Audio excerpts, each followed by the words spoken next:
2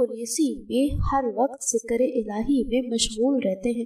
سلطان نے ان دونوں کو وہیں اپنے آدمیوں کی نگرانی میں چھوڑا اور خود اکابر شہر کے ہمراہ اس مکان میں جا پہنچا۔ یہ ایک چھوٹا سا مکان تھا جس میں نہایت مختصر سامان مکینوں کی رہزدانہ زندگی کی شہادت دے رہا تھا۔ اہل شہر ان دونوں کی تعریف میں رتب السان تھے اور بظاہر کوئی چیز قابل اعتراض نظر نہیں آتی تھی، لیکن سلطان کا دل مطمئن نہیں تھا۔ اس نے مکان کا فرش ٹھونک بجا کر دیکھنا شروع کیا۔ یکایک سلطان کو ایک چٹائی کے نیچے فرش ہلتا ہوا محسوس ہوا۔ چٹائی ہٹا کر دیکھا تو ایک چوڑی سل تھی، اسے سرکایا گیا تو ایک خوفناک انکشاف ہوا۔ یہ ایک سرن تھی جو روزہ اقدس کی طرف جاتی تھی۔ سلطان سارا معاملہ آنا فانا سمجھ گیا اور دیکھتا اس کے منہ سے نکلا۔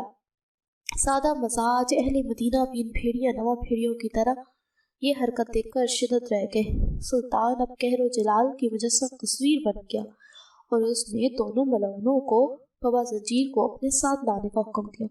جب وہ سلطان کے سامنے پیش ہوئی تو اس نے ان سے نہایت غضبناک لہجے میں مخاطب ہو کر پوچھا، سچ سچ بتاؤ تم کون ہو اور اس ناپاک حرکت سے تمہارا کیا مقصد ہے؟ دونوں ملونوں نے نہایت بشرمی اور جٹھائی سے جواب دیا، اے بادشاہ، ہم نصرانی ہیں۔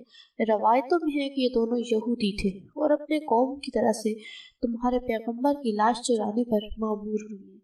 ہمارے نزدیک اس سے بڑھ کر اور کوئی کار ثواب نہیں، لیکن افسوس کہ عین اس وقت جب ہمارا کام بہت تھوڑا باقی رہ گیا تھا تم نے ہمیں گرفتار کر لیا۔ ایک روایت یہ ہے کہ حضرت عمر کے جسد مبارک تک پہنچ چکی تھی، یہاں تک کہ ان کا ایک پاؤں ننگا ہو گیا تھا۔ سلطان کا پیمانہ لبریز ہو گیا۔ اس نے تلوار کھینچ کر دونوں بدبختوں کی گردنیں اڑا دی اور ان کی لاش بھڑکتی ہوئی آگ کے الاؤ میں ڈلوا دی۔ یہ کام انجام دے کر سلطان پر وقت طاری ہو گئی اور شدت گریہ سے اس کی بند ہو گئی آواز۔ وہ مدینہ منورہ کی گلیوں میں روتا گھومتا اور کہتا، ظاہر نصیب کہ اس خدمت کے لیے حضور نے اس غلام کا انتخاب فرمایا۔ جب ذرا سا قرار آیا اس کو تو سلطان نے حکم دیا کہ روزے نبوی کے گرد ایک گہری خندق کھودی جائے اور اسے پگھلی ہوئی سیسے سے پاٹ دیا جائے۔ سلطان کے حکم کی تعمیل میں روزہ اطہر کے چاروں طرف اتنی گہری خندق کھودی گئی کہ زمین سے پانی نکل آیا۔ اس کے بعد اس میں سیسا بھر دیا گیا تاکہ زمانہ کی دستبرد سے ہر طرح محفوظ رہے۔ یہ سیسے کی دیوار روزہ اقدس کے گرد آج بھی موجود ہے اور انشاءاللہ اب تک قائم رہے گی۔ آج بھی اہل مدینہ سلطان نور الدین کا نام نہایت محبت اور احترام سے لیتے ہیں اور ان کا شمار اور نفوذ قدسی میں کرتے ہیں، جن پر سید البشر نے خود اعتماد کا اظہار فرمایا اور ان کے محب رسول ہونے کی تصدیق فرمائی۔ یہ رتبہ بلند ملا جس کو مل گیا حضور پاک صلی اللہ علیہ وآلہ وسلم کی تواصل سے۔ حاصل اللہ کی محبت کی طرح اللہ کے نبی کی محبت بھی ایک عظیم دولت ہے۔ عشق رسالت جسے مل گیا وہ دنیا و آخرت میں کامیاب ہو گیا۔ ہمیں بھی چاہیے کہ اپنے دل میں دنیا کی ہر چیز سے زیادہ اپنے اللہ کی محبت کو رکھیں۔ آمین یا رب العالمین۔ ایک نوجوان لڑکی کا عجیب سبق آموز واقعہ۔ محمد بن حسین بغدادی رحمۃ اللہ علیہ فرماتے ہیں کہ میں ایک سال حج کو گیا۔ میں اتفاق سے مکہ کے بازار سے گزر رہا تھا کہ ایک بوڑھا آدمی ایک لڑکی کا ہاتھ پکڑے ہوئے تھا۔ لڑکی کا رنگ متغیر ہو رہا تھا، بدن بہت لاغر تھا، لیکن اس کے چہرے پر ایک نورانی سی چمک تھی اور وہ بوڑھا پکار رہا تھا، کوئی اس لڑکی کا خریدار ہے؟ کوئی ہے جو اس کو پسند کرے؟ کوئی ہے جو 20 اشرفیوں سے اس کی قیمت زیادہ دے، اس شرط پر کہ میں اس کے ہر عیب سے بری ہوں۔ میں نے اس شیخ کے قریب جا کر پوچھا، اس باندی کی قیمت کا حال تو معلوم ہو گیا، اس میں عیب کیا ہے؟ وہ کہنے لگا، یہ لڑکی پاگل ہے، ہر وقت غمزدہ رہتی ہے، رات بھر نماز پڑھتی ہے اور پھر اس کے بعد یہ دن بھر کو روزہ رکھتی ہے، نہ کھاتی ہے نہ پیتی ہے، ہر جگہ بالکل تنہائی پسند کرتی ہے۔ جب میں نے اس کی بات سنی تو وہ لڑکی مجھے پسند آ گئی اور میں نے اس کو خرید لیا اور اپنی قیام گاہ پر گیا۔ میں نے اس کو دیکھا کہ وہ زمین کی طرف سر جھکائے بیٹھی ہے، پھر اس نے سر اٹھایا اور کہنے لگی، میرے چھوٹے آقا آپ کا وطن کہاں ہے؟ اللہ تعالیٰ آپ پر رحم کرے۔ میں نے کہا عراق۔ کہنے لگی کون سا عراق؟ بصرہ یا کوفہ؟ میں نے کہا دونوں میں نہیں۔ کہنے لگی کہ آپ بغداد کے رہنے والے ہیں؟ میں نے کہا ہاں۔ کہنے لگی اوہ واہ، وہ تو عابدوں کا شہر ہے، زاہدوں کا شہر ہے۔ مجھے تعجب ہوا کہ یہ باندھی ایک کوٹھی سے دوسری کوٹھی میں جانے والی، اس کو عابدوں اور زاہدوں کی کیا خبر ہے؟ مجھے تعجب ہوا اس بات کو سن کر۔ تو ان میں سے کون کون سے عابدوں کو جانتی؟ کہنے لگی مالک بن دینار کو، بشر حافی کو، صالح مری کو، ابو حاتم سجستانی رحمۃ اللہ علیہ کو، معروف کرخی رحمۃ اللہ علیہ کو، محمد بن حسین بغدادی، رابعہ ادوی، شانہ کو، میمونہ کو۔ میں نے اس سے پوچھا کہ تجھے ان سب کا حال کس طرح معلوم ہے؟ کہنے لگی اے نوجوان، میں کیسے نہ جانوں، خدا کی قسم یہ لوگ دلوں کے طبیب ہیں، یہ وہ لوگ ہیں جو عاشق و معشوقہ کا رستہ بتاتے ہیں۔ پھر اس نے 4 شعر پڑھے جس کا ترجمہ یہ قوم وہ لوگ ہیں جن کی فکر اللہ کے ساتھ وابستہ ہو گئے، بس ان کے لیے کوئی فکر ہی کسی اور کا نہیں رہا۔ ان لوگوں کا مقصد صرف ان کا مولا اور ان کا سردار ہے۔ کیا ہی بہترین مقصد ہے جو صرف اور صرف ایک بے نیاز ذات کے واسطے ہے۔ نہ تو دنیا سے الجھتی ہے، نہ کھانوں کی عمدگی، نہ دنیا کی لذت، نہ ان کی اولاد، نہ ان سے اچھا لباس، جھگڑا، نہ مال کی روز افزا یا زیادتی، نہ تعداد کی کثرت۔ اس کے بعد میں نے کہا اے لڑکی، میں محمد بن حسین ہی ہوں۔ میں بہت دیر تک اپنی والدہ کو بکتے چکتے سنتی رہی، بیچ بیچ میں میرے والد کی آواز بھی سنائی دیتی تھی۔ اب سندھیا ہمارے ہاتھ سے نکل گئی ہے، مسلمانوں نے اس کا دماغ خراب کر دیا ہے۔ ہم تو کبھی گرجے کو پیسے نہیں دیے، یہ تنخواہ کا 1/4 حصہ مسجد کو دینے لگ گئی ہے۔ میرے والد اور والدہ کے نزدیک مسلمان لٹیروں سے کم نہیں تھے جو ان کی بیٹی کے کمائی لوٹ کر لے گئے تھے۔ آہستہ آہستہ میں نے اپنی زندگی اسلام کے قوانین اور ضوابط کے مطابق ڈھال لی۔ وہ لوگ جو پہلے مجھ پر انگلیاں اٹھاتے تھے مجھ سے لاپرواہ ہو گئے۔ میرے اور اسلام کے خلاف زہر اگلنے والی زبانیں بھی خاموش ہو گئیں۔ اور پھر کرسمس کا تہوار آ گیا۔ ہم خواہ کتنے ہی غریب اور بدحال کیوں نہ ہوں، کرسمس کو ٹھاٹ باٹ سے منانے کا انتظام کرتے ہیں۔ کرسمس کے روز شراب پانی کی طرح بہتا ہے۔ جب میں نے مہمانوں کے ساتھ شراب کو چھونے سے ہی انکار کر دیا تو ہمارے گھر تو جیسے قیامت برپا ہو گئی۔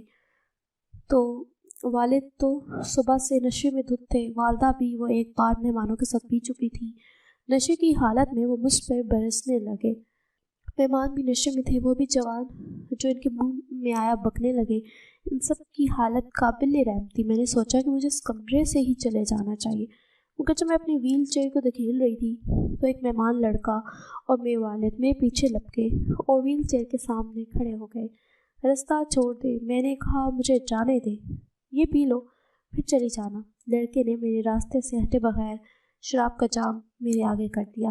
میں لعنت بھیجتی ہوں اس پر۔ میرے منہ پر ایک زوردار تمانچہ لگا جو میرے والد نے مارا تھا۔ میرا سر چکرا گیا، آنکھوں میں آنسو آ گئے، مگر میرے والد اور اس لڑکے میں تو جیسے شیطان کی روح حلول کر گئی تھی۔ وہ مجھے پیٹنے لگے، انہوں نے مجھے روئی کی طرح دھنک کر دیا۔ میں خاموشی سے یہ ظلم برداشت کرتی رہی۔ وہ گالیاں بک رہے تھے، نشے میں ان کے منہ سے جھاگ بہہ رہی تھی۔ جو تھک کر بیٹھ گئے تو میں کسی نہ کسی طرح کمرے میں پہنچ گئی۔ اس رات میں نے فیصلہ کیا کہ مجھے کیا کرنا چاہیے۔ میرا پہلا رد عمل یہ تھا کہ اپنے امام مسجد محمد یوسف کو ساری آبیتی سناؤں اور پھر یہ گھر چھوڑ دینا چاہیے۔ لیکن جوں جوں میرا غصہ اور جوش ٹھنڈا ہوتا گیا، میری سوچ بدلتی گئی۔ میں نے سوچا کہ مجھے اپنی پریشانی لے کر محمد یوسف کے پاس نہیں جانا چاہیے، اس کا حل تلاش کرنا چاہیے۔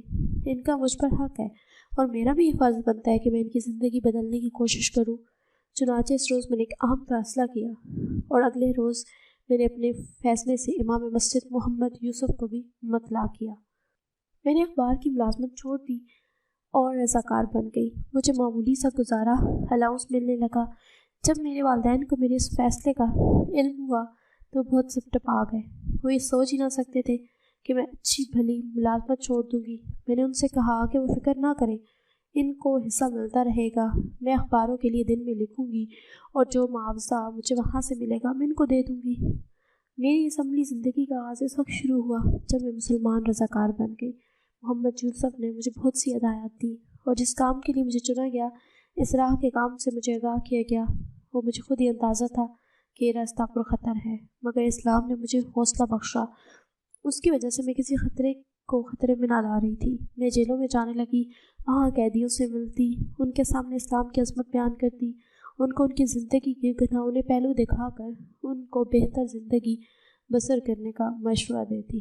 کچھ قیدی وقت کاٹنے کے لیے میری بات کو توجہ سے سنتے، کچھ میرا مذاق بناتے۔ ان میں سے ایسے لوگ بھی تھے جنہوں نے میری جسمانی معذوری پر کہکے لگائے، مگر میں متعلق ہراساں نہ ہوئی، نہ ہی ہمت نے جواب دیا۔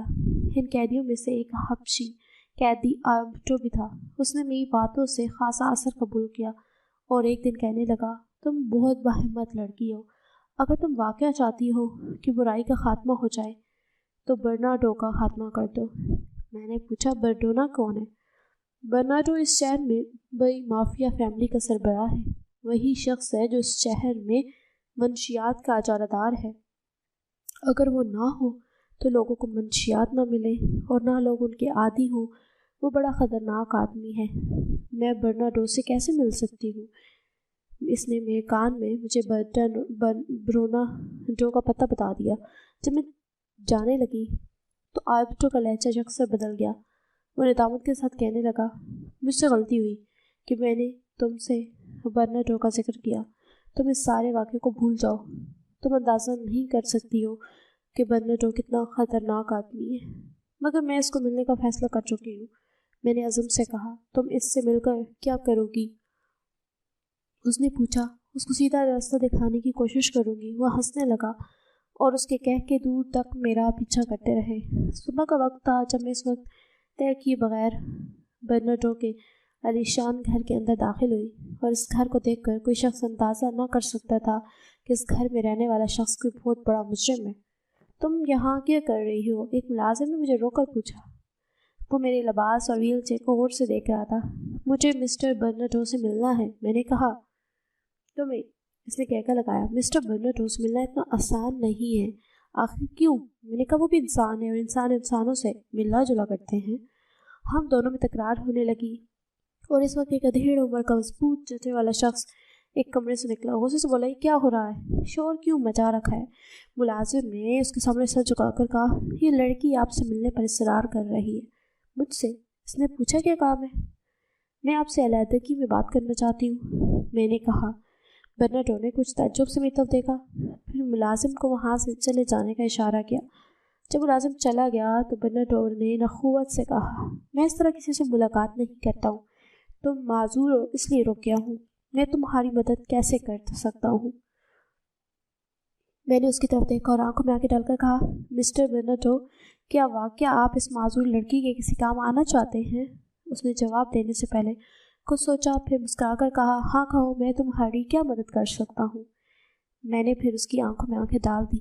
میں نے محسوس کیا کہ مسٹر برنارڈو کچھ بے چینی محسوس کر رہا ہے۔ وہ میری نظروں سے نظریں چرا رہا تھا۔ مسٹر برنارڈو، میں نے کہا، اللہ تعالیٰ نے آپ کو سب کچھ دیا ہے، آپ کو ہدایت کی ضرورت ہے، سچی ہدایت۔ لڑکی، میں نہیں جانتا تم کون ہو، میرا وقت بہت قیمتی ہے، 2 منٹ میں اپنی بات ختم کرو۔ میں نے بات شروع کی تو برنارڈو کا چہرہ طیش غصے سے سرخ ہو گیا اور اس نے غصے کو دبا کر کہا، تم پاگل ہو، نکل جاؤ میں یہاں سے۔ تمہیں کسی نے بتایا نہیں کہ میں یہ کیا کام کرتا ہوں؟ میں تمہیں اور تم کو یہ بتانے والے کو زندہ نہ چھوڑوں گا۔ میں نے بڑے اطمینان سے کہا، آپ کے اس غصے اور جوش میں سے ظاہر ہوتا ہے کہ مجھے آپ کے بارے میں جو اطلاع ملی ہے وہ درست ہے۔ تم بھگتی ہو، چلی جاؤ یہاں سے، مجھے تمہارے اپاہج پن کا خیال آ رہا ہے، ورنہ میں جانتی ہوں مسٹر برنارڈو آپ بہت طاقتور ہیں، سارا شہر آپ کے جنگل میں پھنسا ہوا ہے۔ آخر تم کیا چاہتی ہو؟ برنارڈو نے گرج کر کہا، میں چاہتی ہوں کہ خلق خدا کے فائدے کے لیے اپنا یہ دھندا چھوڑ کر کوئی اور کام کریں۔ اگر آپ سے یہ ممکن نہیں تو پھر مجھ معذور لڑکی سے رحم کریں، مجھے ہر روز 5 منٹ ملاقات کا وقت دے دیں۔ وہ حیرت سے منہ تکنے لگا، پھر اس نے کہکا لگایا اور بولا، تم ضد کی پکی ہو، تم کل پھر آ سکتی ہو اسی وقت۔ میں وہاں سے نکلی اور بڑے اطمینان میں تھی۔ برنارڈو اطالوی نسل تھا، اس کو زندگی میں شاید ہی مجھ جیسا کوئی انسان ملا ہو۔ وہ میری ذات میں دلچسپی لینے لگا۔ ایک دن کے بعد دوسرا دن وہ مجھے ہر روز بلاتا، مجھ سے باتیں کرتا، 5 منٹ کی گفتگو کا دائرہ پھیل کر گھنٹوں تک پھیل گیا۔ میں اس کے سامنے انسانوں کی بدحالی کا ذکر کرتی، منشیات کی تباہکاریاں بیان کرتی، اسلام کی حقانیت کا ذکر کرتی، اور آہستہ آہستہ اس کے خیال میں کچھ لچک پیدا ہونے لگی۔ آمنہ، ایک دن اس نے مجھ سے کہا، میں نہیں چاہتا تم کون ہو، مسلمان کیا ہوتے ہیں، مگر میں ایک بات جان کے ہوں کہ تم انسان کی نفسیات کو خوب سمجھتی ہو۔ اسلام انسانوں کا مذہب ہے، مکمل دین۔ میں نے جواب دیا، اس لیے اسلام مسلمانوں کی انسانی نفسیات پر گہری نظر رکھنے کی تلقین کرتا ہے۔ میں نے محسوس کیا کہ اب میں اسے ملنے جاتی ہوں تو وہ کچھ بے چینی محسوس کرنے لگا ہے، اور ایک دن اس نے مجھے کہا، آمنہ، واقعہ انسان کی زندگی فانی ہے اور انسان کو دنیا میں اچھے کام کرنے چاہیے اور دوسروں کا بھلا سوچنا چاہیے۔ الحمدللہ، میں نے جواب دیا، خدا کا لاکھ لاکھ شکر ہے کہ یہ بات آپ کے ذہن میں سما گئی۔ چند دنوں بعد برنارڈو نے اپنا دھندا چھوڑ دیا اور رائے راست پر آ گیا۔ اس نے بلا جھجھکاہٹ قبول کر لیا کہ وہ مافیا کا رکن ہے۔ اس نے مافیا کے سربستہ رازوں کو کھول کر رکھ دیا۔ آپ کو یاد ہوگا کہ صدر فورڈ کے عہد صدارت میں برنارڈو کے اس عمل میں امریکہ نے کتنا تہلکہ مچایا تھا۔ برنارڈو نے اخباروں میں کہا تھا، ایک اپاہج اور چلنے پھرنے سے معذور لڑکی نے مجھے یہ طاقت بخشی ہے، میں نے برائی کی زنجیروں کو توڑ دیا ہے اور کھلی آزاد فضاؤں میں اڑنے کی ہمت اپنے اندر محسوس کر رہا ہوں۔ اس روز میں بہت روئی تھی جب مجھے خبر ملی کہ برنارڈو کو جیل میں گولی مار دی گئی ہے۔ اس کو مافیا کے آدمیوں نے قتل کر دیا تھا۔ اس کا زندہ رہنا ان کے لیے خطرناک ثابت ہو سکتا تھا، اور وہ ایک ایسا انسان تھا جو راستی کی راہ پر چل نکلا تھا۔ اے لڑکی، میں محمد بن حسین ہی ہوں، کہنے لگی۔ میں نے اللہ تعالیٰ سے دعا کی تھی کہ تم سے کہیں میری ملاقات ہو جائے۔ تمہاری وہ دلکش آواز جسے تم مریدین کے دلوں کو زندہ کیا کرتے تھے، اب وہ کہاں گئی؟ وہ سننے والوں کی آنکھیں سے بھر جایا کرتی تھی۔ میں نے کہا، بھالا موجود ہے۔ کہنے لگی، خدا کی قسم، مجھے قرآن پاک سنا دو۔ میں نے بسم اللہ الرحمن الرحیم پڑھی تو اس نے بہت زور سے چیخ ماری اور بے ہوش ہو گئی۔ میں نے اس پر پانی چھڑکا جس سے اس کو افاقہ ہوا تو کہنے لگی، جس کے نام کا یہ اثر ہے، اگر میں اس کو پہچان لوں اور جنت میں اس کو دیکھ لوں تو کیا حال ہوگا؟ پھر کہنے لگی، اچھا پڑھیے، اللہ جل شانہ آپ پر رحم کرے۔ میں نے یہ آیت پڑھی، جو لوگ برے کام کرتے ہیں کیا وہ بدگمان کرتے ہیں کہ ہم ان کو ان لوگوں کے برابر کر دیں کہ جو ایمان لائے اور اچھے عمل کیے، ان کا جینا مرنا ایک سا ہو جائے؟ بہت بری تجویز کر رہے ہیں۔ یہ آیت سن کر وہ کہنے لگی، اللہ کا شکر ہے ہم نہ کبھی کسی کی پرستش کی، نہ کسی صنم کو بوسہ دیا، اور کچھ پڑھی، اللہ آپ پر رحم کرے۔ میں نے کہا، جس کا ترجمہ یہ ہے، بے شک ہم نے ظالموں کے لیے آگ تیار کر رکھی ہے جس کی قناتیں ان کو چاروں طرف سے گھیرے ہوں گی، اور اگر وہ لوگ فریاد کریں گے تو ایسے پانی سے ان کی فریاد رسی کی جائے گی جو تیل کی تلمٹ کی طرح ہوگا، موہنوں کو جلائے گا۔ کیا ہے برا پانی ہوگا اور کیا ہی برا ٹھکانہ ہوگا۔ وہ کہنے لگی، تم نے اپنے دل پر ناامیدی لازم کر دی ہے، اپنے دل کو امید اور خوف کے درمیان معطل کر دو، کچھ پڑھو، اللہ جل شانہ آپ پر رحم کرے۔ تو میں نے کہا، جس آیت کا ترجمہ یہ ہے، بہت سے چہرے اس دن خندہ شادہ ہوں گے، اور یہ پڑھو، بہت سے چہرے اس دن پر رونق ہوں گے اور اپنے رب کی طرف دیکھتے ہوں گے۔ اس پر وہ کہنے لگی، ہائے مجھے اس دن اس کی ملاقات کا کتنا اشتیاق ہوگا، اور جس دن وہ اپنے دوستوں کے لیے تجلی فرمائے گا۔ کچھ اور پڑھ کے اللہ تعالیٰ پر رحم کرے۔ میں نے آیت پڑھی اور فرمایا، یعنی سورہ واقعہ کے پہلے رکوع کے ختم تک پڑھیں، جن کا ترجمہ یہ ہے کہ اعلیٰ درجے والوں کے پاس ایسے لڑکے جو ہمیشہ لڑکے ہی رہیں گے، یہ چیز لے کر ہمیشہ آتے جاتے رہیں گے، آب بخارے اور آفتابے اور ایسے گلاس جو بہتی ہوئی شراب سے بھر گئے ہوں کہ نہ اس شراب سے ان کو سر کا درد ہوگا، نہ عقل میں فطور آئے گا، اور ایسے میوے لے کر آئیں گے جن کو یہ لوگ پسند کریں گے، اور پرندوں کا گوشت جو ان کو مرغوب ہو، اور ان کے لیے بڑی خوبصورت بڑی بڑی آنکھوں والی حوریں ہوں گی جیسا کہ پوشیدہ رکھا ہوا موتی۔ یہ سب کچھ بدلہ ہے ان اعمال کا جو کیا کرتے تھے۔ یہ لوگ جنت میں نہ بک بک سنیں گے، نہ کوئی بےہودہ بات، سلام ہی سلام کی آواز آئے گی۔ اور نمبر 2 کے حضرات جو دانے والے ہیں، یعنی ان کے اعمال نامے دانے ہاتھ میں ملے ہیں، وہ اپنے بھی کیسے اچھے آدمی ہیں۔ ان باغوں میں رہیں گے جہاں بغیر کانٹوں کے بیریاں ہوں گی اور بتا پیڑ لگے ہوں گے اور بہت لمبا سایہ ہوگا، اور